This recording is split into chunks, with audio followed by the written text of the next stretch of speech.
Halo, selamat siang. Selamat siang. Pulung. Siang, Prof. Yes, how are you? Yeah, I'm pretty fine, Prof. I'm here.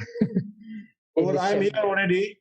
What time we starting? So, okay, can we start now, Prof? Yeah, I'm already in the room now at the Faculty of Law, University of Pancasila. I just arrived.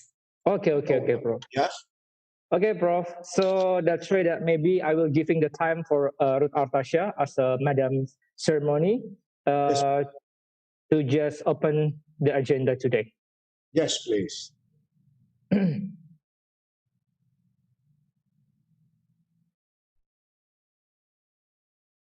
Angel, please proceed.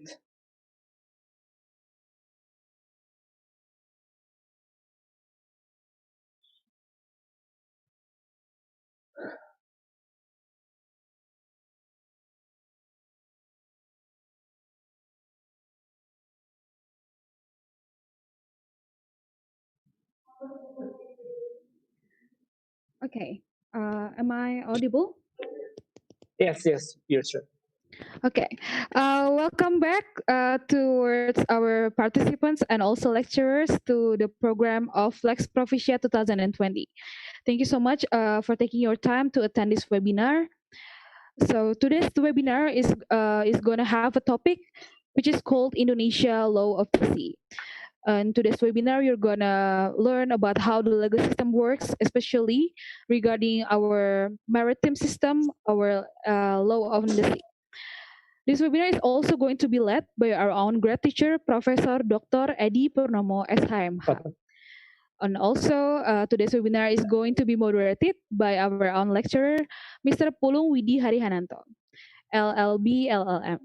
Mr. Pulung Widi Harihananto has several experience in national field. He is a law consultant, IP consultant, and also a solicitor. Besides that, he is also able to speak in 5 languages from English, Indonesian, Italian, Malaysian, and also Dutch. He also has an experience of working in international level, which is the United Nations, specifically in the body of UNESCO. So without any further ado, I welcome Pak Pulung Widi Harihananto as our moderator. The time and place is yours. Okay, thank you very much for the lovely introduction, Angel. So I would like to greeting to all the participants. Hello, good evening. Selamat petang in Malaysia. Okay, welcome back to the first academic session in this summer course, Lex Provincia. Okay, before I start the function, so maybe I would like to maybe introduce first our speaker today. In this term, that our speaker is very notable persons. Yes, we can see that he's a notable person not only in Indonesia but also maybe in international level. And as we know, in your screen, you can see that the CV, the curriculum vitae for the Professor Dr. Edi Pratomo, LLB.MA. Yes, he's also the professor in our law faculty, Universitas Diponegoro, and also that we can see in our screen that he's also have great achievement in the journey of his life, especially that began from the diplomat. Right now, Professor Dr. Edi Pratomo, or the Ambassador Professor Dr. Edi Pratomo, he's also the senior diplomat and also the former diplomat from the Minister of Foreign Affairs in Indonesia. As we can see, the career is began from the in the Minister of Foreign Affairs, and also the notable profession that maybe his career in also in the past of his career, he's several career as from the ambassador, especially from the ambassador from in United Kingdom in London from 2005 until 2006, and also the another duty, he's also to be the ambassador, maybe general as an ambassador from the Republic of Indonesia in the Federal German. And also the most important, he's also a great career as for the in Indonesia, we call Utusan Khusus Presiden RI, or in English, we call about have the special envoy selected by our president for the delimitation of the maritime or maritime delimitation from Indonesia and Malaysia between 2015 and 2018. So that's a very big career from the Professor Dr. Edi Pratomo. That's why that his expertise that we need today for the elaborate for the issue today. And for the today, we also have learning in regard about the legal system of Indonesia. We call about the Indonesian the law of the sea. So if you have any question or the point to be confirmation, please raise hand. And after that, maybe we have also question and answer sections.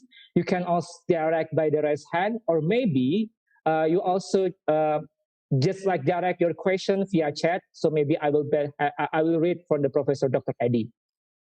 Maybe for Professor Dr. Edi or Ambassador Professor Dr. Edi Pratomo, LLB MA. So you have a time maybe more and less 45 minutes to just like elaborate your presentations. And now you might take the floor. Okay, time is yours, Professor Dr. Edi Pratomo.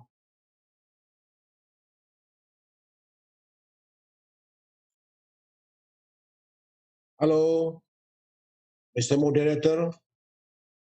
Do you hear me? Hello? Yes?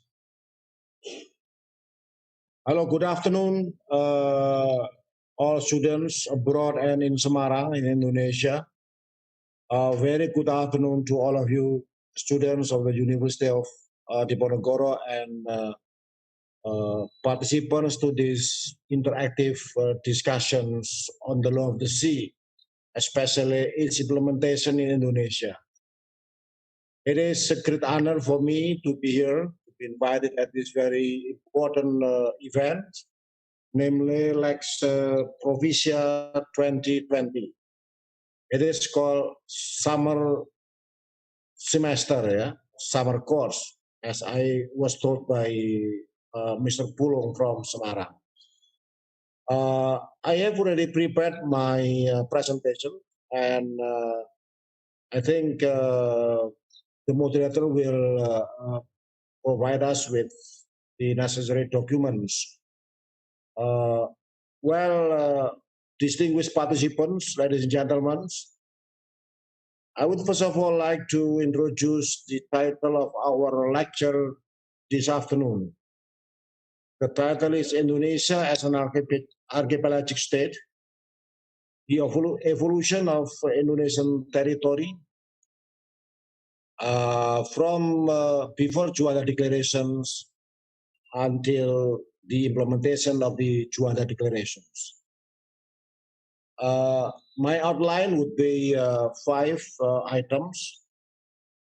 Distinguished participants, I will brief you very slow and gradually. Yeah. Number 1 is development of Indonesia as an archipelagic state. So I'll tell you about everything about how do we define the archipelagic state and what is the regime of this archipelagic state for Indonesia and for other states. Number 2 is archipelagic baseline in maritime boundary delimitation. The third would be past, present, and future maritime boundaries negotiations. And the fourth, implementing maritime boundary negotiations. And last would be continuing the Juanda legacy. So I would shortly brief all of you for number 1, namely development of Indonesia as an archipelagic state. If you see on the map, the title is Before Juanda Declarations.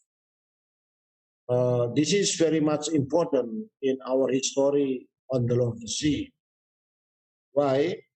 Because Dutch legacy at that time was only based on the international law.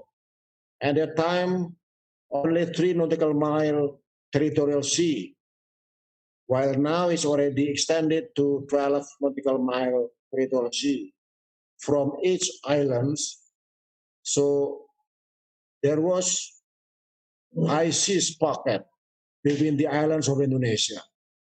If you see on the map, you see Java Sea at that time was high seas.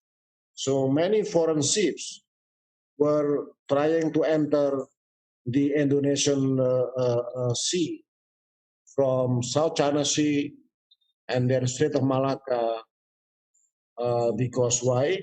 Because between islands at that time were high seas. And now, if you see to the next slide, so in summary, Indonesia does not look like a single country at that time because the islands are separated by the high seas in the middle of every islands. So it was very difficult for Indonesia to maintain security and to defend from the espionage activities from foreign countries. It was also difficult to justify political unity. And it was also difficult to manage the environment and resources. That was the situations before the Juanda Declaration of Security in 1957. I will tell you something about the Declaration of Juanda, the next place. Are you all following my lecture? Students, can I hear from you? Hello?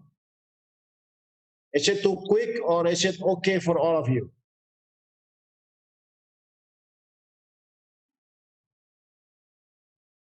Yes, hello? My dear Pulo, is it quite clear or is it too quick to explain? I think it's pretty clear, Prof. It's very clear. Yeah. All right. Yeah, you can proceed, Prof. Thank you very Then much. I may continue my lecture. Yes, thank you very much, Prof. Yes. It was before Juanda Declaration in Indonesia that I was explaining to all of you. Now let me start with Declaration of Juanda. Juanda is the name of Indonesia's prime minister at the time in 1957. And he proclaimed Indonesia as an archipelagic state, namely employing archipelagic baseline connecting the outermost points of the outermost islands. 12 nautical miles territorial sea, no more high seas between islands of Indonesia.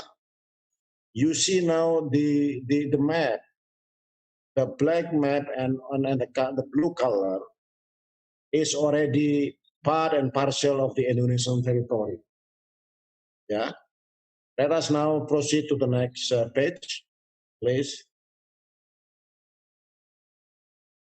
This map is post-UNCLOS ratifications by Indonesia, which enclosing the Natuna pocket.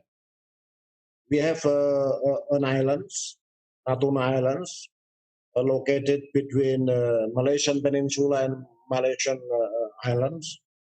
The maximum length of the archipelagic baseline is defined by UN conventions on the law of the sea. Thus, Indonesia can include the entire Natuna archipelago, and Indonesia also claimed continental shelf and exclusive economic zone. You see, Natuna is between South China Sea, between Malaysia, between Vietnam. I would tell you something about this Natuna. We call it now North Natuna. We proceed to the next page, please. I would tell you something about this.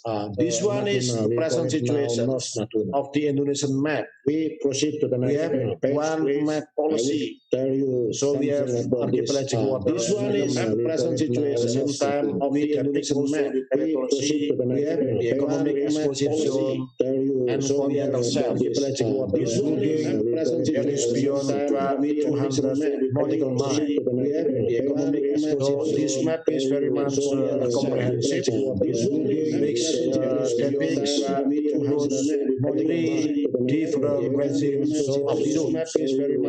Next page.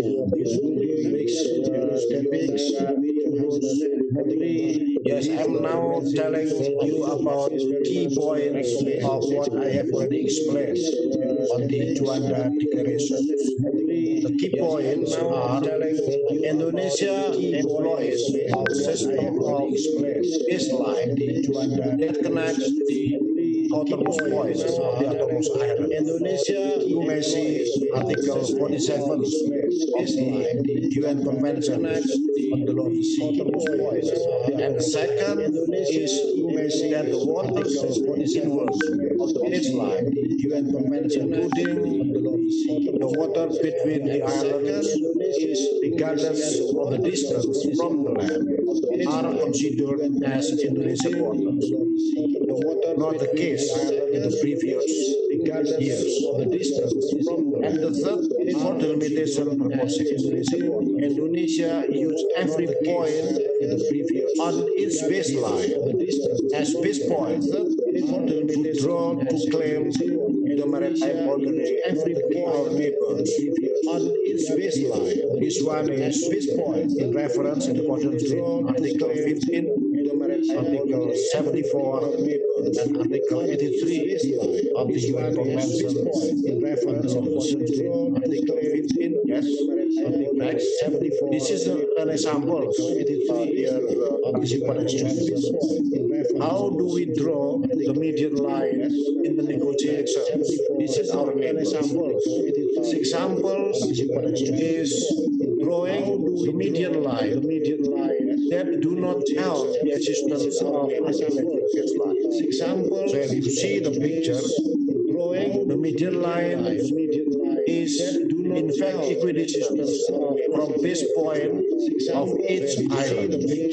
But this median line that you see still in fact trespasses archipelagic baseline of each island. From this median line of state A to another point of state in fact trespasses the median line is not from in a state A good or is not correct in accordance with the UNCLOS articles as I was mentioning. So this is not the case of Indonesia. And I would like now to present you with the correct system or format of how to draw the median line. And next page.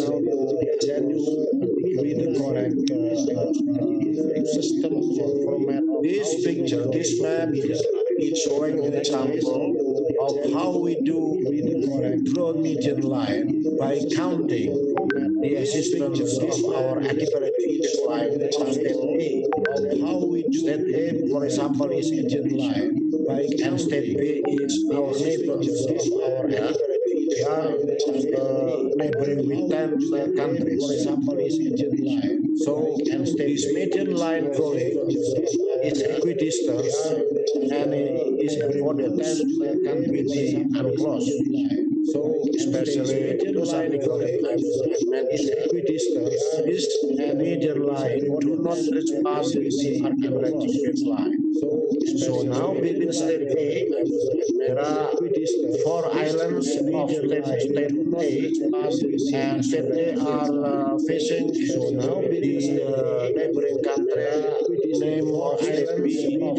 This median line is something that they are proposing because this median line is counting the existence of our this median archipelagic baseline. That is this median line is right in the UNCLOS. So you have the difference between counting the archipelagic baseline and counting in determining the median line format. Now I will go to the next page. In determining the median line format. Now I will go to yes, the title is our neighbors.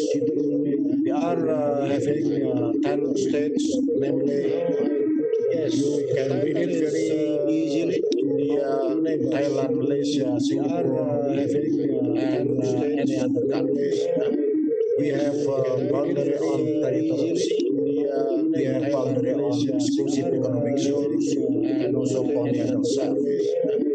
We share land boundaries with three states, namely Malaysia, with Timor-Leste and Papua New Guinea. The rest are we are bordering share land boundaries with three states in Maritime, Malaysia, next with Timor-Leste and Papua New Guinea. The rest are we are bordering. This map, these two participants depicting the clear boundaries Indonesia with neighboring countries. This map, we have territorial sea with Singapore, Malaysia, and PNG. We have continental shelf already agreed with India, Thailand, Malaysia, Vietnam, PNG, and Australia in the south. And we have also agreed boundary on the exclusive economic zone with the Philippines, Australia, under the name of Port Treaty that is not yet ratified in 1970. Australia. The next page will be Port Treaty. There are negotiations that is going on. They are now negotiating on territorial sea with Malaysia, especially on the very close to East Kalimantan. And they are also negotiating boundaries on EEZ, exclusive economic zone, Kalimantan, with Thailand, with Vietnam, Palau, and India. While continental shelf, we are still negotiating and starting to negotiate with Palau, with Vietnam, on the part of India. While continental shelf, we are still negotiating and starting to something that we have done, present, and future because India. Yes, I'll tell you again. Next page, please. Something that we have done, present, and future because India. Yes, I'll tell you again. Next page, please. Something that we have done. I'm waiting for moderator to push the next page. I'll tell you again. Next page, please. Something that we have done. I'm waiting for moderator to push the next page. I think I still have something to tell you. Yes. How do we implement the maritime negotiation? This is the experience of Indonesia. In Indonesia, we have how we call it technical team of Indonesian government. This is the experience of Indonesia. It is consisting of how we call it team agencies. Yeah. You may read it very easily. There are many ministry and agency. Agency with maritime delimitation. We have 8 agencies. Ministry, that is very important. Agency to prepare and to have sanctions coordination system between those 8 agencies to find and finalize the Indonesian positions of our name on maritime delimitations. Yes, find and finalize the Indonesian positions. This one is a process internally of Indonesia. Once we finalize our negotiation, then we will have this one is a reference. We usually call one level of discussion, finalize our negotiation, and then we have reference. And both of us, we usually call Indonesia and level of discussion. The partner is to report to respective higher authorities in the respective countries. And once we agree of the boundary negotiations, then we proceed what we call it ratification of the agreements, and then we also continue that process in order to enter into force of any agreements with our neighbors. We also continue that next place in order to enter into force. We recognize face many challenges for sure in our negotiations on maritime delimitation. Why is so difficult? Why challenges? For sure. Because once it's done, it is done. The fundamental changes of circumstances cannot modify the boundary changes. If we are going to amend, rectify the treatment of boundary, we need to consult each other among both parties. And other challenges are also internal political situation. For example, now we have a big difficulty with Malaysia because internal political situation in Malaysia now is still going on. So we are looking forward to have a permanent government that is need to discuss still with Indonesia to continue our negotiations. Permanent government, so we need that permanent government need to discuss to finalize our negotiations to continue our negotiations. That is for example. So we need. There are also several sensitive issues to finalize in relation to sovereignty and sovereign rights. We should differentiate between those two rights. Several sensitive issues and each delegation has its own interpretation sometimes on the application of the international law, especially each delegation has its own interpretation sometimes.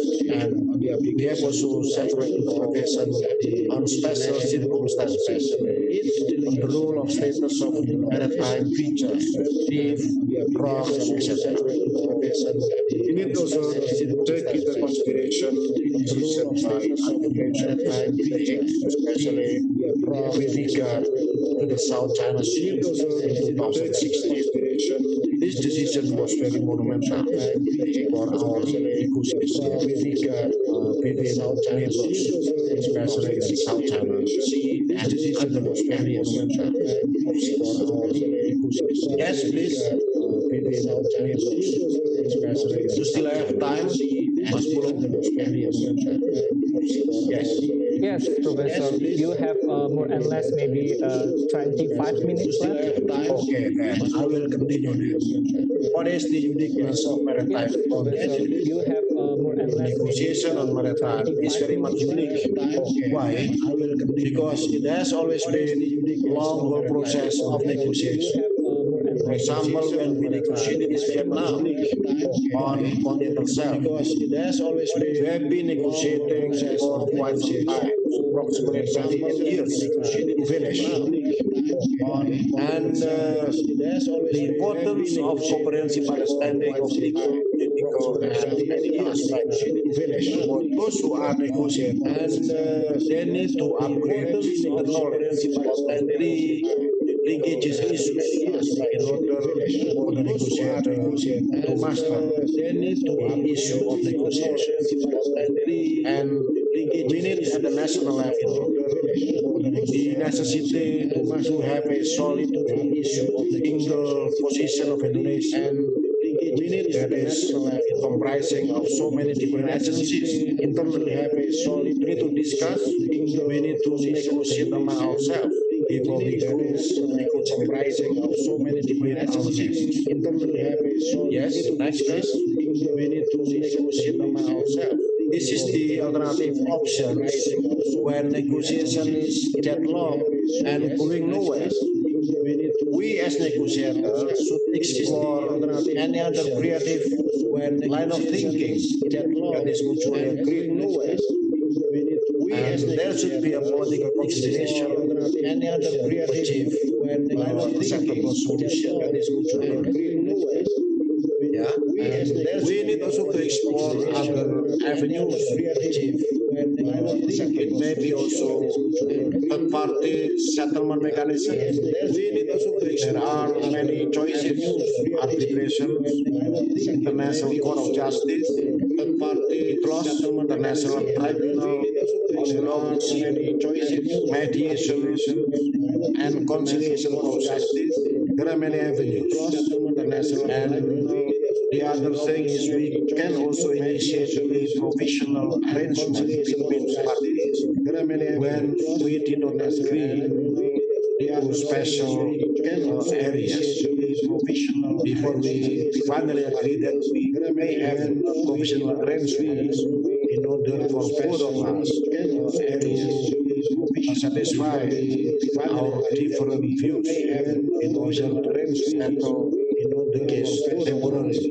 In case of Indonesia and Malaysia, we have experienced externally a high-level threat.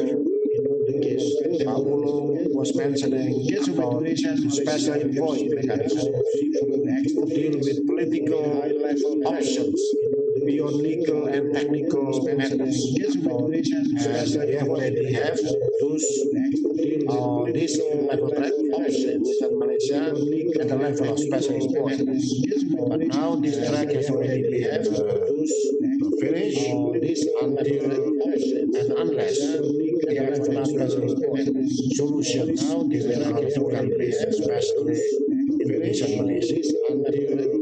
Yes, unless we have another solution between our two countries. Now, how do we continue the Juan Lingxing, especially for Indonesian students and for Indonesian future negotiators? How do we continue the Juan Lingxing? We need to continue negotiating maritime boundary with neighbor Indonesian states, future basis of UNCLOS, as I mentioned before. And second is to continue in setting examples on maritime delimitation basis for other archipelagic states, because there are several archipelagic states who are also having similar similar theory and format as Indonesia experience with the are also having similar archipelagic states are Philippines, Fiji, Maldives, Papua New Guinea, Bahamas, and Vanuatu. Those archipelagic states Philippines, Fiji, continue that in the next page, please. And in the progressive development and implementation of the long and taking the lead. We need to take the lead following from the sea and taking matters. The lead we have. Each country has also the moral obligation to finalize the matters. It's not on biodiversity. It's your national jurisdiction. It is something that is important to finalize all of us, all states. We need also at the same time exploration and exploitation of the international seabed area, in the international seabed authority forum, which is located in Jamaica, the international seabed area, and in the international taking also actions unrest reported and unregulated fishing and fishing as well as fisheries crime. IUU fishing we call it. And there are many things that we need as well as implement and discuss the impact of climate change on the ocean, and there are many rising of sea levels, coral bleaching, and ocean acidification. Rising of sea levels are something which are related to the question of climate change. Ocean that everyone is facing it now. That's next. Which are related to the question of climate change. Ocean that everyone is facing it now. In utilizing the marine resources to come maritime fulcrum, Indonesia has proclaimed that Indonesia will be going to become a maritime fulcrum in the near future. We need to manage sea lanes of communication, including submarine cable, sustainable fisheries in the near future, including the welfare of sea lanes of fishermen, and protection and conservation of marine farm fisheries.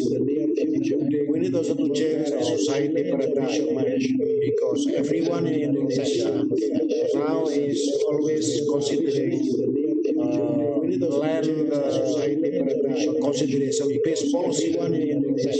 In fact, Indonesia has always core oceans and islands, so we need to change our paradigm. In fact, to see a country as a maritime country, so the ocean-based consideration policy is very important. In fact, really a country as a maritime country, so yes, next please. What we should prepare for the future generations.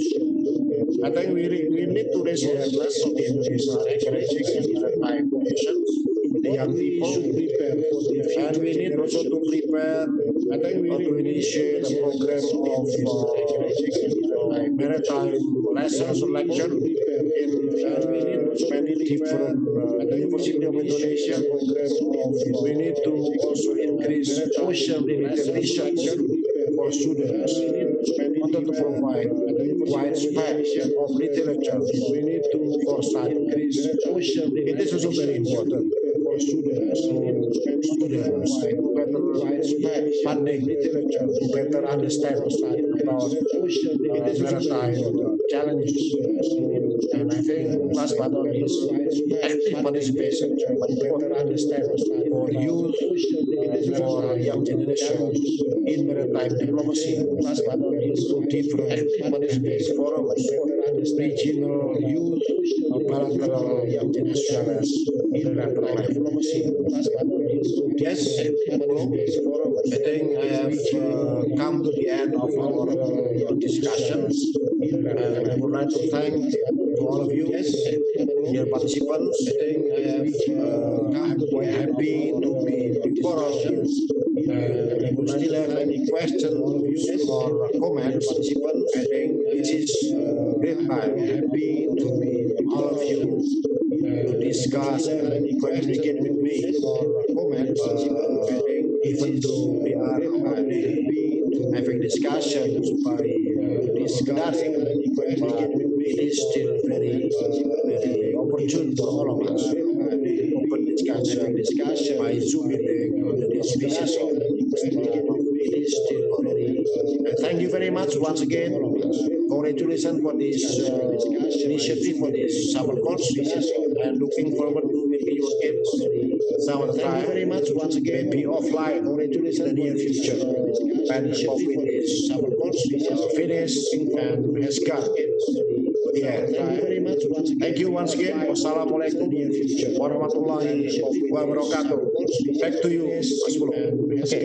Waalaikumsalam, Prof. I think it's very clear, informative, and also we can see that it's very insightful presentation today, delivered by Mr. Ambassador Professor Dr. Edi. Actually, before I can see continue to the question and answer section, actually, maybe I would like to elaborate. They have 4 points that maybe I catch up as the big major of this discussion today. First of all, maybe we can see that based on the statement or opinion that delivered by the Professor Dr. Edi Pratomo, actually, I catch 1 point. My first point is regarding what happened maritime delimitation. In this context, maritime delimitation is like to be like the primary and also the fundamental point is given the authority and also maybe the sovereignty of the every state itself. And the second, actually, that they also have maybe a challenge, and the complicated challenge is regarding about they have something a different perspective from the every country to understanding what is the law of the sea, especially from the international instrument in UNCLOS 82 as for the Convention of the Law of the Sea, which is that this is for the primary international instrument for all the people in the world regarding about having the law of the sea itself. And the third point regarding about have the uniqueness of maritime boundaries delimitation, because if some country they have a dispute settlement regarding about having maritime boundaries or maritime delimitation, it will be text about having negotiation.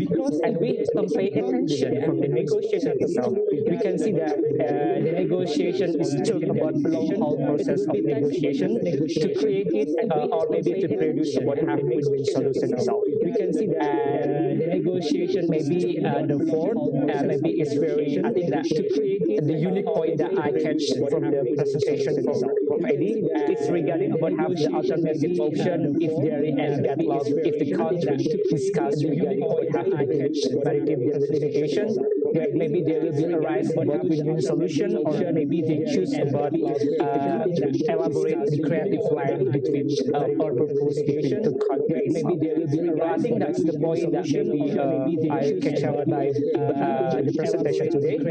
Maybe I would like to continue with the question and answer sections. Is there any question or maybe a point of to be confirmed? And also maybe in the confirmation, please raise your hand. Or maybe is there any question? Or maybe you have can direct asking question to the Prof. Eddie. Okay, they have a question for Prof. Eddie. The first question is come from Alia Akila. Okay, hello Alia. The question is, you can also look at the chat or maybe at the box on question and answer, Professor Mr. Ambassador. The question is, who would usually lead the negotiating process in a country, and what about Indonesia specifically? This is the question from the Alia Akila. And the second question is come from the Isaac Nizam Sak. His question is, what are the reasons that can cause negotiation deadlock nowadays? I think they have two questions first, so maybe you can elaborate and answer and maybe the response. What are the reasons that can provide negotiation deadlock nowadays? I think they have two questions first, so maybe you can elaborate and answer and maybe the response. Yes, Mas Polo. I have two questions. Number one is, who would usually lead the negotiation process? I have in the experience. Number one is, the negotiation of maritime boundary usually divided by two level of negotiation. Number one is usually done by the technical committee consisting of the aforementioned election system I mentioned before, and the second level is under the Director General office leadership, and the second level and the last or the highest level is by the special envoys, who are decided by both countries. Level is by the special in the experience of Indonesia with Malaysia, we have two special envoys.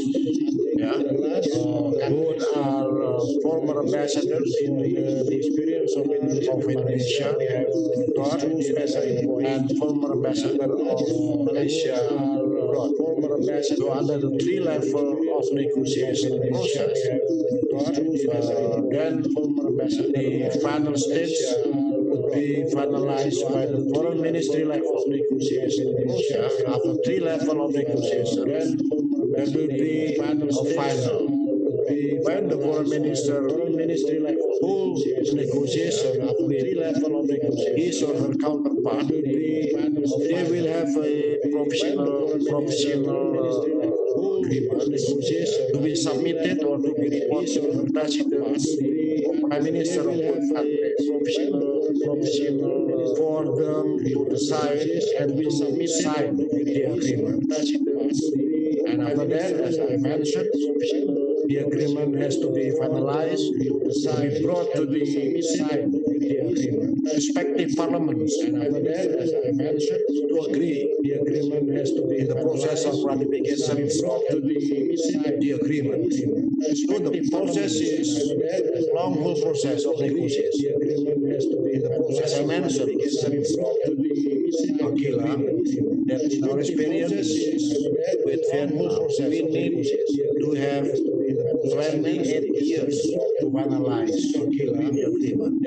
Our experience, it is experience we need that we have when our neighbor analyze Vietnam. It is second question is how if we have no deal Vietnam or second question is deadlock. How if we are experiencing the deadlock, and I have already explained to you, there are many options.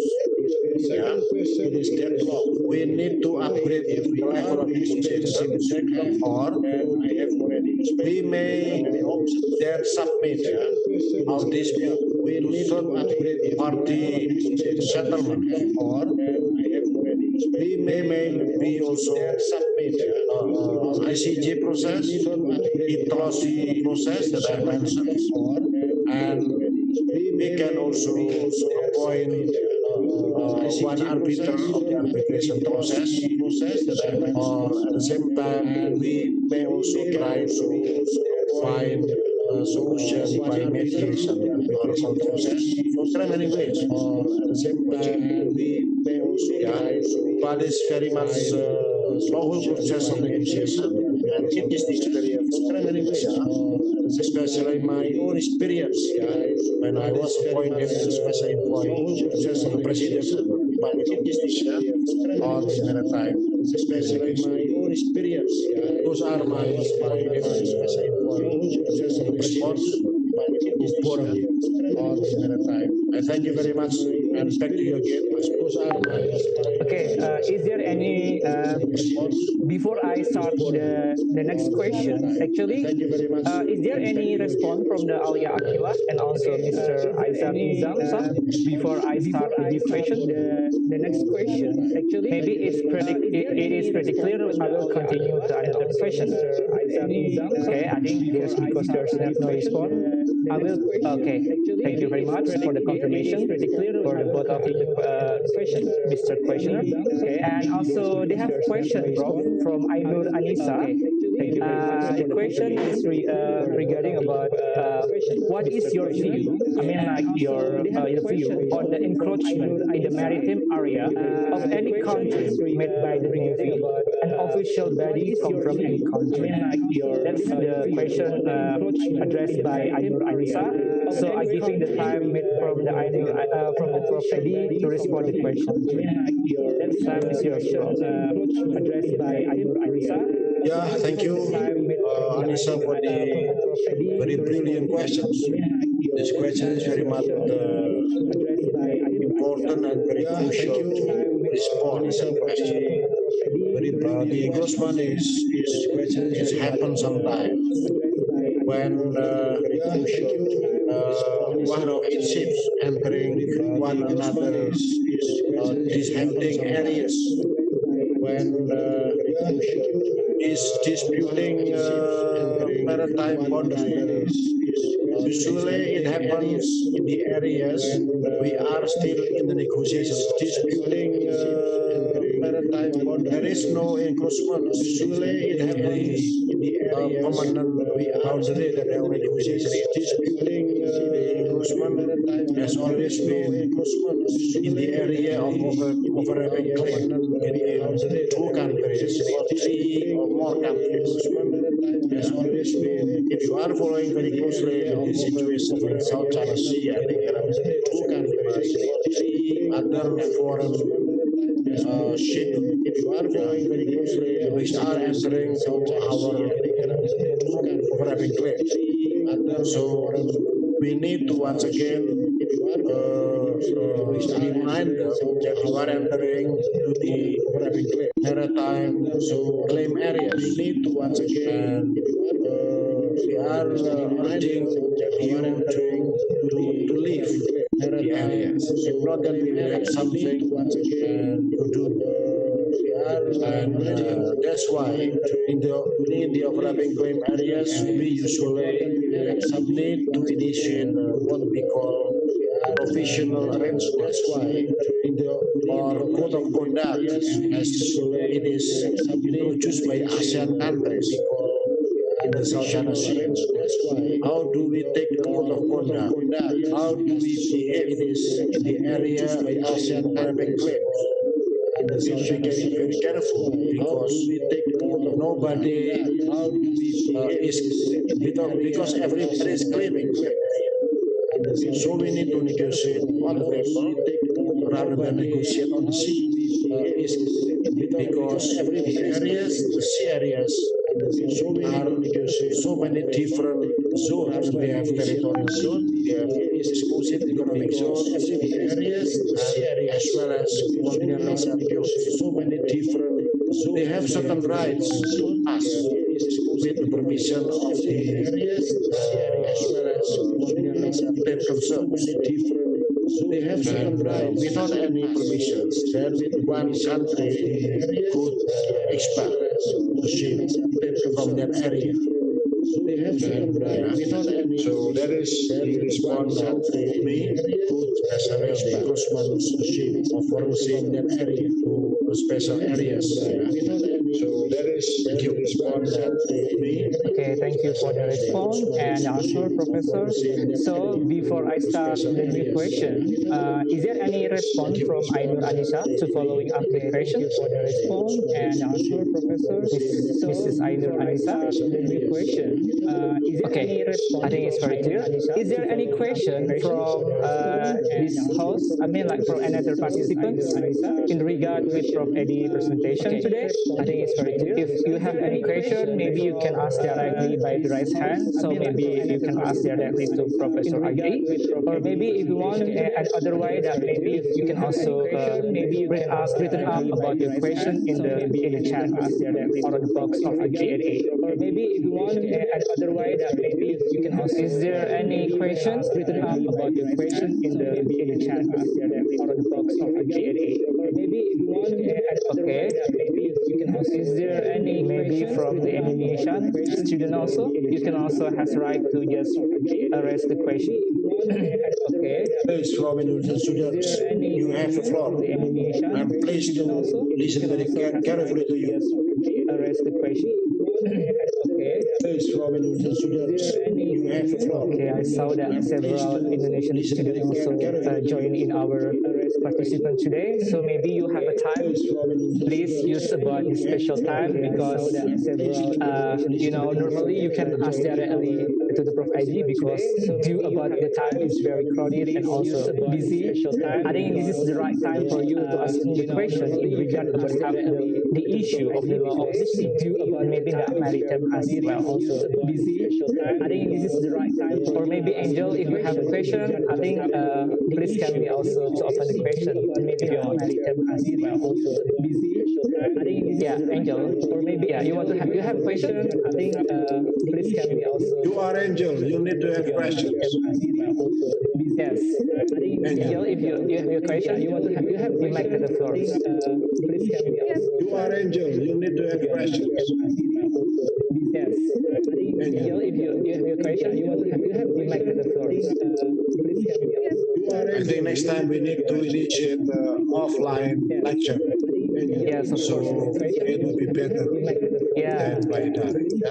Yeah. So I don't see any body language from the question. Yes. Yeah, maybe they're still thinking because your explanation, I think that it's very crystal clear to accept as informative. That's why that they have questions, Professor. Yeah, maybe they still while that we waiting another question that may be addressing by the participants. For maybe Professor, can you elaborate maybe based on your perspective or your experience when you were to be the special envoy that's selected by the president, Professor, to handling about such the issue maritime delimitation between Malaysia and Indonesia? Maybe you can elaborate more, Professor. What's the big obstacle there? And also, I think, did you enjoy it about when you just to be special envoy? Because you raise a big responsibility. Indonesia is on your responsibility. Did you enjoy it? Yes, well, that question is also very much encouraging me to explain more about my task. Yes, it was quite happy and an honor for me to be a special envoy that was decided by President Jokowi, I have a very big task and mandate to initiate a negotiation with Malaysia. I have a similar partner from Malaysia, and happily, the special envoy of Malaysia was also a young diplomat in New York in 1980s. We were there in New York 1980s. So we meet again at the negotiating table with Indonesia and Malaysia on behalf of our respective countries as special envoys. So it was great and honor and privilege to become a negotiator. But the challenges has always been difficult situations because law of the sea is very much, you know, need more interpretations on every articles.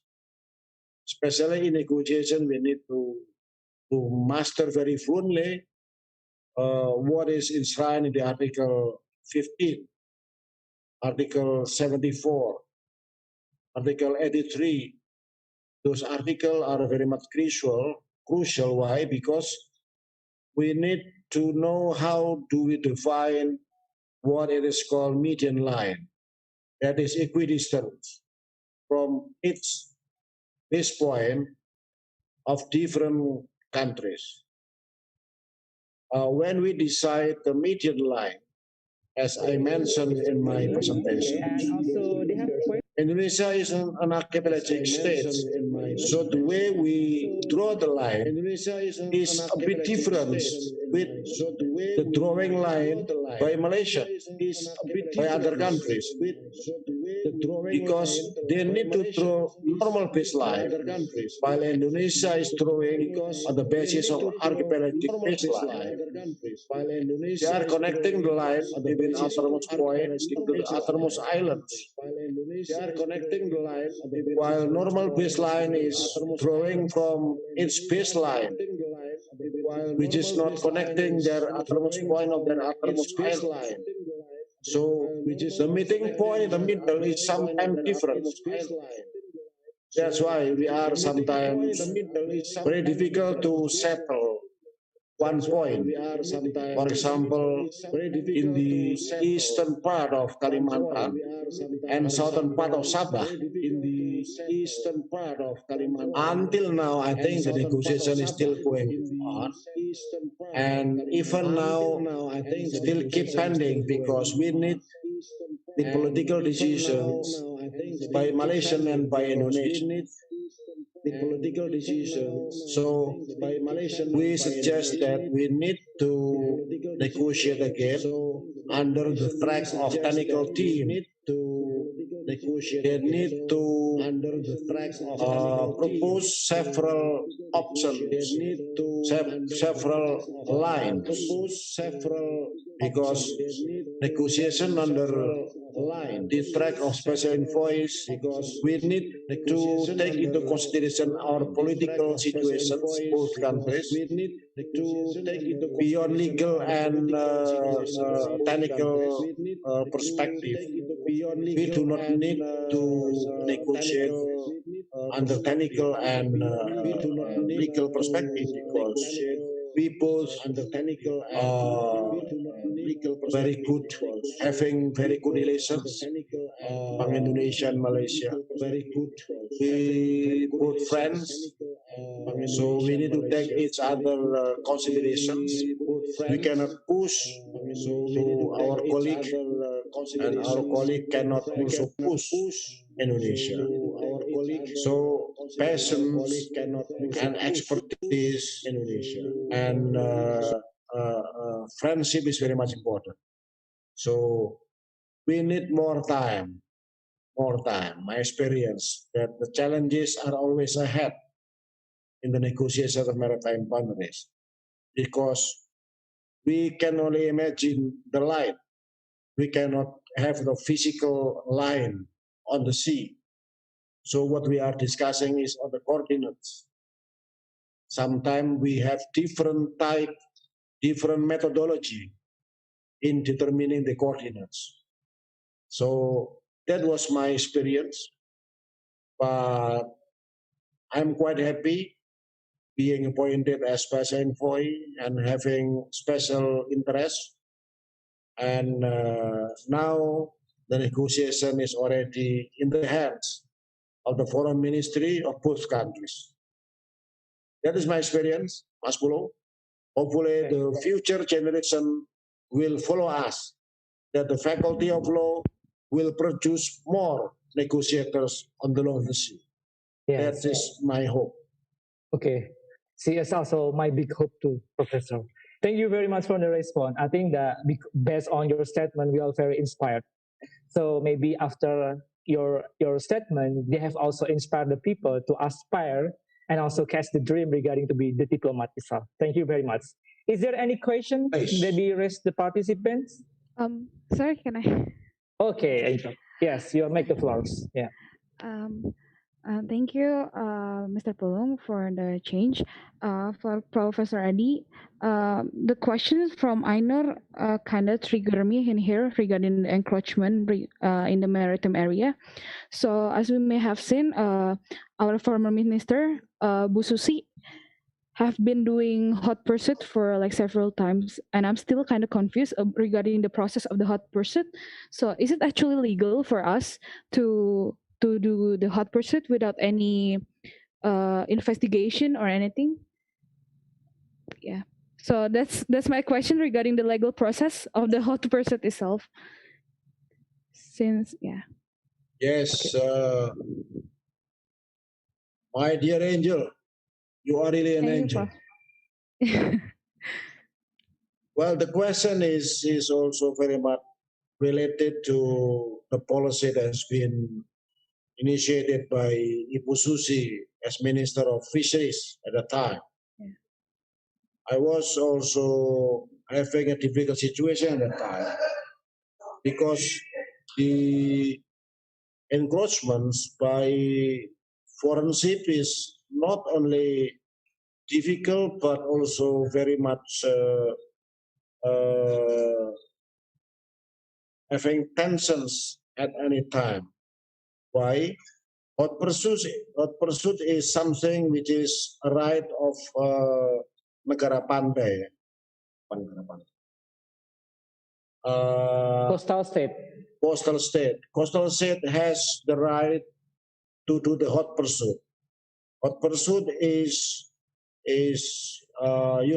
trying to catch the foreign ship continuously and uninterrupted situations. So when they enter the Indonesian exclusive economic zones, we need to remind them that you are entering the Indonesian economic zones. But if they don't care with our reminder, then we give a second and the third reminder. And if not doing anything for them, then Indonesia as a coastal state may expel them directly, because every ship can having a safe of navigations on easy without any intentions. If they go by the regime of innocent passage, they can just go it freely. But if they are doing something during their journey, then we need to give a punishment, like doing illegal fishing, yeah, then we may punish them. But for those who has already been given a sanction by Ibu Susi, usually they have already caught, that they are encroached in the Indonesian law and regulations. We have the evidence, hard evidence, to give a punishment. If we don't have any evidence, then it is not advisable to expel the foreign ship from that area of exclusive economic zone. So that is the full policy so far. We need to interpret the articles of the articles in the UNCLOS quite special attention, because article is an article. Sometimes you have to know the interpretations, the correct interpretations. If you want to know the correct interpretation of an article as a lawyer, you need to know the background of the how to compose that articles. What is the travaux preparatoire? What is the history of the formulation of that article? Then you will know the interpretations, the correct interpretation. So sometimes the dispute is among how do we interpret the articles. That is always the dispute between those two countries, two or three or more countries.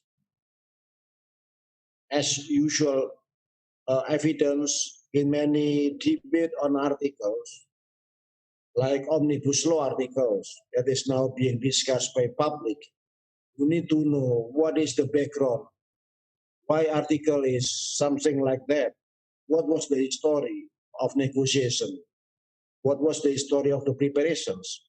Then we know the exact of the correct interpretations of a certain article, especially the UNCLOS. Yeah, that is my response, Angel, and thank you very much for your question. Thank you, sir. Yes, welcome. Okay, thank you, Angel, for the question. Is there any question for the participants for to Prof. ID? Okay, not yet. Okay, before we proceed to the closing statement, Professor, so maybe I still have one question that maybe you can elaborate, and also maybe, or maybe you can just like ask for by your opinions. Well, if we can pay attention in the South China Sea, I think the conflict is very to be polemic right now. Why we can labelize as polemic? Because this is because China, PRC, People Republic of China, they try to be enforce the traditional waters by the 9 dash land, which is that is not in associate with UNCLOS 82. So because of that, the 10 countries that maybe have access in the South China Sea, include Indonesia and Malaysia, they also have a protest and then try to be challenge China in PCA. And as we know that in PCA, the China is loose, but they didn't speak about the decision made by the judge of the PCA itself. So what do you respond for that or comment for these cases, Professor? Yes, this is another 3 semester to continue. The question is also very difficult because it was the decision of PCA in The Hague, in the name of PCA war. The dispute was by the Philippines and not by China. China was not part of that dispute. That's why China is not committed to implement the decision. Both parties need to be part of the case by having a joint agreement or joint notifications to the PCA. But in that case, only the Philippines has joined and has sued the complaint to be put forward to the PCA in The Hague. It was already inviting China to join, but China was not able to join because of its compositions that South China Sea is part and parcel of China. So it is a final decision by Chinese, and it doesn't want to go anywhere to the settlement dispute mechanism in the world. Even though from the Philippines perspective, the Philippines has won entirely the case that is brought to the PCA. But the experience, the decision by PCA is very much important to all of us, very much important to the maritime countries. Why? Because the decision of the PCA among others, are mentioning that reef rocks in the South China Sea is not incompatible with the definition of islands under Article 121 in the UNCLOS. So with regard to the decision, PCA once again reiterated that they don't find any islands in the South China Sea because the definition of islands as mentioned in Article 121 is that naturally formed, and it creates certain life without any foreign interventions. While in South China Sea, there are many maritime features called reef, rock, and atolls. Those are not entitled to be given 200 nautical miles zone because under the PCA interpretations, they don't have any islands as mentioned by Article 121 in UNCLOS. So many maritime features in the South China Sea have no title to claim the 200 nautical mile exclusive economic zones. By that definitions, then US ship, British ship, or Australian ships may go to the South China Sea under the regime of safety of navigation or freedom of navigation. Why? Because South China Sea, including to developed countries, I mean, South China Sea is high seas because they don't find any legal backgrounds on the name of islands. This is very important to all of us, not a party to the PCA case, but the definition of islands has already been put forward by the PCA. The South China Sea did not consist any islands whatsoever. So, and the 9-dash line that has been claimed by Chinese is considered not inconsistent with the law of the sea regime. That view is under the leadership of the PCA judges, PCA arbiters. So the decision in 2016 is very much monumental to all of us. But the Chinese is not,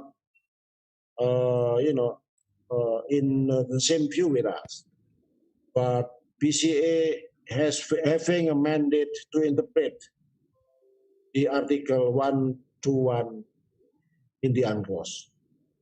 So we are quite happy because that decision is very much in favor of the developing countries, especially who are living and located in the fringe of South China Sea.